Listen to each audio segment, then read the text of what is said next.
Hello students, welcome to Vaghela studies ચેનલમાં તમારું સ્વાગત છે. મિત્રો, તમને ખ્યાલ હશે કે આ ચેનલમાં વિકાસ પરીક્ષાલક્ષી અસાઇનમેન્ટના સોલ્યુશન આપવામાં આવે છે. જો તમે હજી પણ મારી ચેનલને સબસ્ક્રાઈબ ન કરી હોય તો સબસ્ક્રાઈબ કરી લેજો. તમારા મિત્રોને શેર કરો, લાઈક કરો અને બેલ આઇકોન બટન દબાવો, જેથી મારા તમામ નોટિફિકેશન તમારા સુધી પહોંચી શકે. હવે આજે આપણે 12 આર્ટ્સના ભૂગોળ વિષયનું સોલ્યુશન લઈએ છીએ. તેમાં ખૂબ જ અગત્યનો વિભાગ વિભાગીના પ્રશ્નો અને ખાસ અગત્યના નકશાનું સોલ્યુશન આપવાનું છે.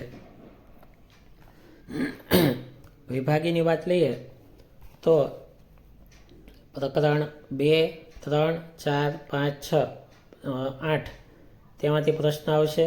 કુલ 4 પ્રશ્નના જવાબ દેવાના છે તમારે, અને એક નકશો ફરજિયાત છે. આમ થઈને 25 માર્ક થાય.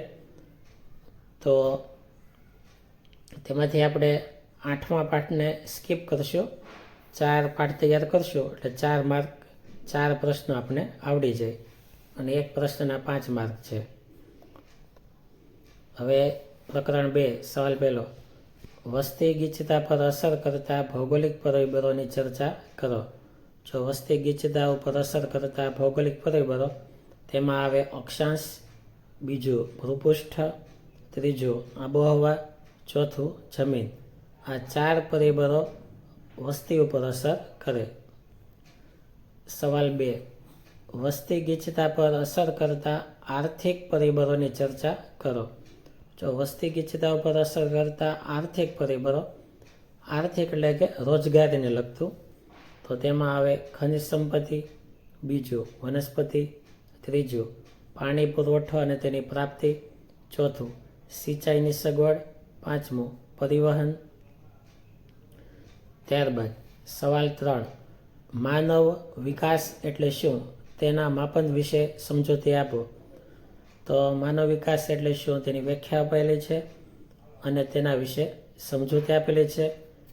માનવ વિકાસ માટે મુખ્ય 3 બાબતો જરૂરી હોય. એક તો લાંબુ અને તંદુરસ્ત જીવન, બીજું સાક્ષરતા, અને ત્રીજું ઉત્તમ જીવન માટેના આવશ્યક સંસાધનો અને આવક ઉપલબ્ધ કરવા. ત્યારબાદ માનવ વિકાસ માપન આપેલો છે કે કઈ રીતે માપન કરી શકાય. તેમાં 3 માપ લેવામાં આવે. અપેક્ષિત આયુષ્ય સૂચકાંક, બીજું શિક્ષણ સૂચકાંક, ત્રીજું આવક સૂચકાંક. પછી એના પછીનો સવાલ. ભારતમાં વસ્તી વિતરણની પ્રાદેશિક વિભિન્નતાઓ વર્ણવો. તો જો પ્રાદેશિક ભિન્નતા આપેલી છે કે 90% વસ્તી જમીન વિસ્તારમાં છે અને 10% ભાગમાં વસે છે.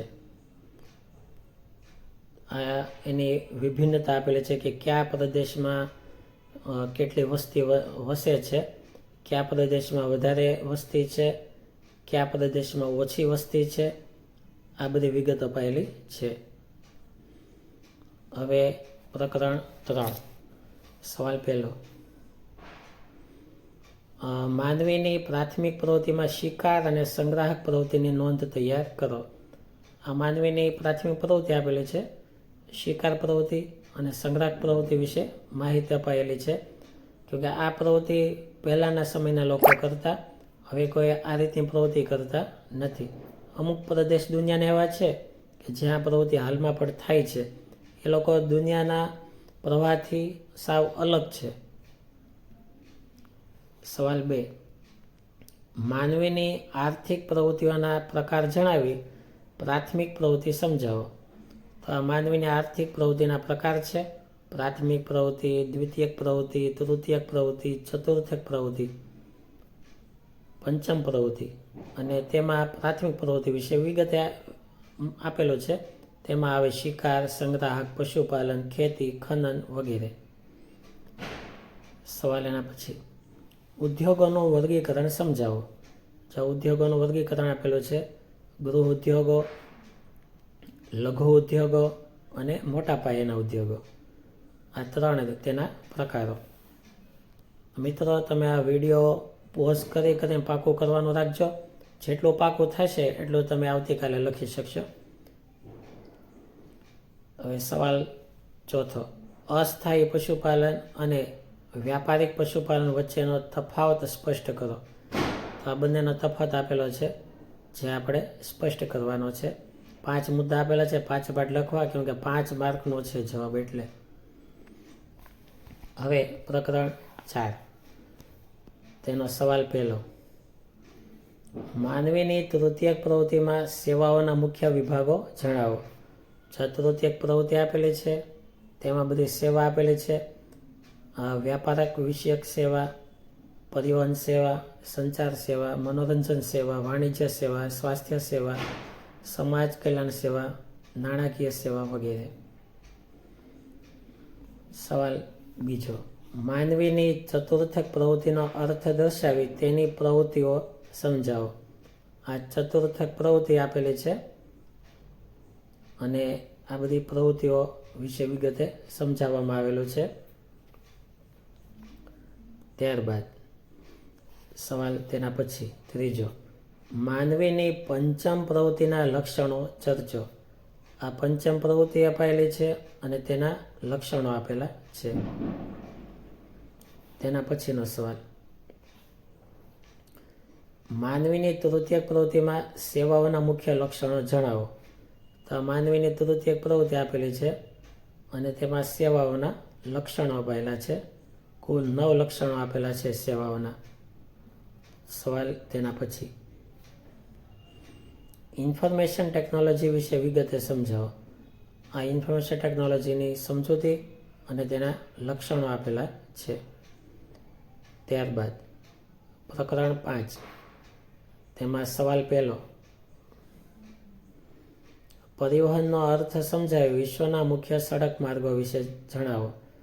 તો આ પરિવહનનો અર્થ આપેલો છે, તેના માધ્યમો આપેલા છે. જમીન માર્ગ, જળમાર્ગ, હવાઈ માર્ગ, પાઇપલાઇન માર્ગ અને રજ્જુ માર્ગ. અને તેના વિશે સડક માર્ગ વિશે સમજાવેલું છે. 8 સડક માર્ગો આપેલા છે. હવે સવાલ 2. ભારતના મુખ્ય આંતરિક જળમાર્ગોની માહિતી આપો. સવાલ 2. ભારતના મુખ્ય આંતરિક જળમાર્ગોની માહિતી આપો. તો બધી માહિતી અપાયેલી છે. રાષ્ટ્રીય જળમાર્ગ 1, 2, 3, 4 વગેરે. ત્યારબાદ સવાલ. વિશ્વના મહત્વના રેલમાર્ગો વિશે સવિસ્તાર માહિતી આપો.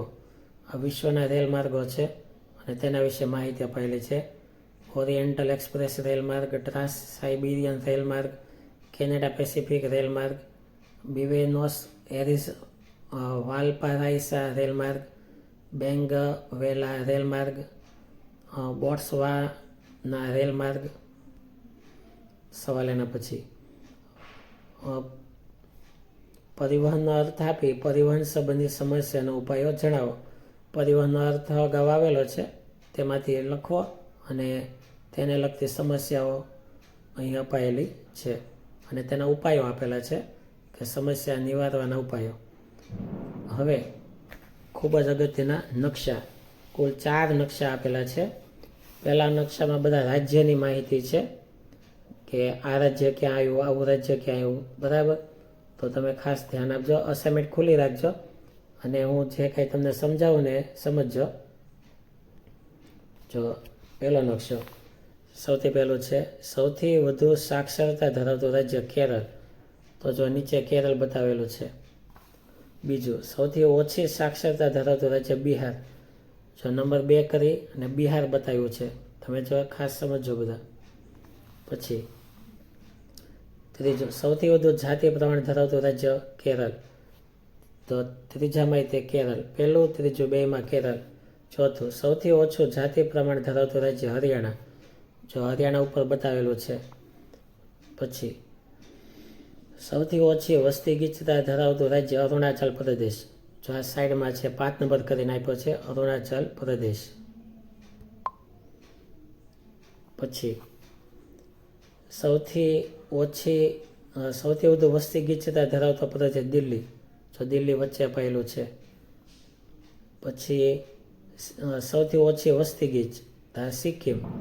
જો ઉપર સિક્કિમ છે, અરુણાચલની બાજુમાં સિક્કિમ. પછી સૌથી ઓછી વસ્તી ધરાવતો કેન્દ્ર શાસિત પ્રદેશ લક્ષદ્વીપ. તો આ સાઈડમાં છે લક્ષદ્વીપ, દરિયામાં ટાપુ આવેલા છે. 9મું, સૌથી વધુ શહેરી વસ્તી ધરાવતું રાજ્ય ગોવા. જો ગોવા બતાવેલું છે. આ નકશા ખાસ પાકા કરજો. પછી બીજો નકશો છે બધા માર્ગો. આમાં મેં બોલપેનથીને એમ બધું બતાવ્યું છે લાલ કલરથી. પરીક્ષામાં માત્ર પેન્સિલથી જ બતાવવાનું હોય છે, ખાસ સમજો. આ તમને ખ્યાલ આવે, અટવાવું નહીં, સ્પષ્ટ જોઈ શકો એટલા માટે મેં બોલપેનનો યુઝ કરેલો છે. બાકી પેપરમાં તમે બધું જ પેન્સિલથી કરજો. દિલ્હીથી મુંબઈ જતો ધોરીમાર્ગ. જો દિલ્હી ઉપર આપેલું છે, ત્યાંથી મુંબઈ સુધીનો માર્ગ આપેલો છે. પછી બીજું, દિલ્હીથી કોલકાતાનો માર્ગ, અને વચ્ચે એક અટક સ્થાન હોય કે વચ્ચે એક ગામ આવતું એ લખવાનું હોય. જો દિલ્હીથી કોલકાતા, વચ્ચે વારાણસી લીધું. પછી કોલકાતાથી ચેન્નઈ. જો કોલકાતાથી નીચે ચેન્નઈ આપેલું છે, અટક સ્થાન વિશાખાપટ્ટનમ લીધું છે. મુંબઈથી ચેન્નઈ. જો મુંબઈથી ચેન્નઈ આ લીધેલું છે. તમે જો મુંબઈ, ત્યાંથી ચેન્નઈ, અટક સ્થાન સતારા. દિલ્હીથી ચેન્નઈ. જો દિલ્હીથી ચેન્નઈ લીધું છે, અટક સ્થાન નાગપુર. પછી ભારતનો સૌથી લાંબો ધોરીમાર્ગ. સૌથી લાંબો ધોરીમાર્ગ વારાણસીથી તે ચેન્નઈ સુધીનો થાય તો તે બતાવેલો છે. જો વારાણસીથી ચેન્નઈ. 6 નંબર લાલ અક્ષર લાલથી દોર્યું ને તે. 7મું, દિલ્હીથી અમૃતસર જતો ધોરીમાર્ગ. જો દિલ્હીથી અમૃતસર આપેલું છે. નકશો 3જો. બધા બંદર આપેલા છે. જો કોઈ એક નદી બંદર, નદી બંદરમાં કોલકાતા છે. કોલકાતા છે એ નદી બંદર. આમાં ખાટું ટપકું કરીને બતાવી દેવાનું. પછી દરિયાઈ બંદર. દરિયાઈ બંદરમાં મુંબઈ આવશે. તિરુવનંતપુરમ આવી શકે, મુંબઈ લેશું. પછી કોઈક ફેરી બંદર ઓખા. ઓખાને ફેરી બંદર. કોઈ એક ફેર બદલીનું બંદર ઓખાની બાજુમાં તે સલાયા. કોઈ એક નૌસૈનિક બંદર કોચી. તો કોચી જો નીચે સાઈડમાં આપેલું છે કેરળમાં. પછી કોઈ એક વાણિજ્ય બંદર. વાણિજ્ય બંદરમાં તિરુવનંતપુરમ જે નીચે આપેલું છે તે. નકશો 4. કોઈ એક વહીવટી કેન્દ્ર.